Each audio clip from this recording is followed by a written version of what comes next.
Tällaista tää on, kun teet keikkoja semmoisten sivistyneiden paskiaisten kanssa. Vähän liikaa tuli, pitääkö auttaa ihan sua siellä? Enemmän.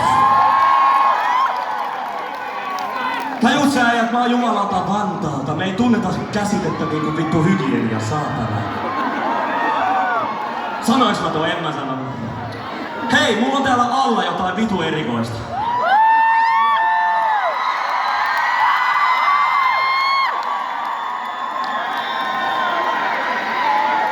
Joo, mä mietin kans mitä vittu tää on. Mä laitoin tän päälle, en mä saa joltain fanilta. Kuka antoi tän? Totta vitun kai, samat tyypit aina. Mä katoin peilistä itteeni tän kanssa. Mä olin vaan, et vittu mä rehotan, teet sä halvalta pornoleffaa. Älä viitti!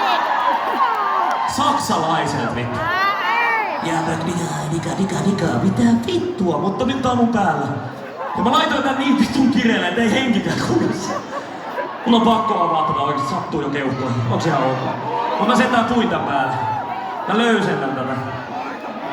Siis mistä sä jumalauta tän hait? Et todellakaan mistään lastenliikkeestä. Tai sit on todella erikoinen lastenliike.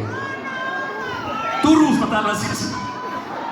Turussahan kaikilla on tällaiset, eiks oo? On!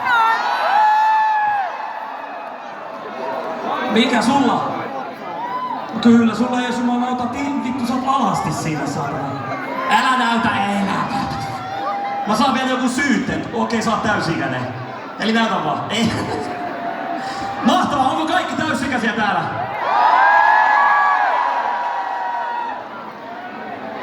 Tää bisnes ajaa faijan papereilla. Jumalauta, mä arvasin, sulla on joku juttu siellä, saatana. Alright, tosiaan mä oon Kääriä, en Jorma Kääriäinen. Siellä on Jorma Kääriäinen. Mites takana? Katsomossa? Kaikki hyvin? Ihan ei saatu myytyä noita katsomapaikkoja. No niin se mitä äsken. Tyhjää täynnä saatana on, mutta tervetuloa keikalle! Seuraavaksi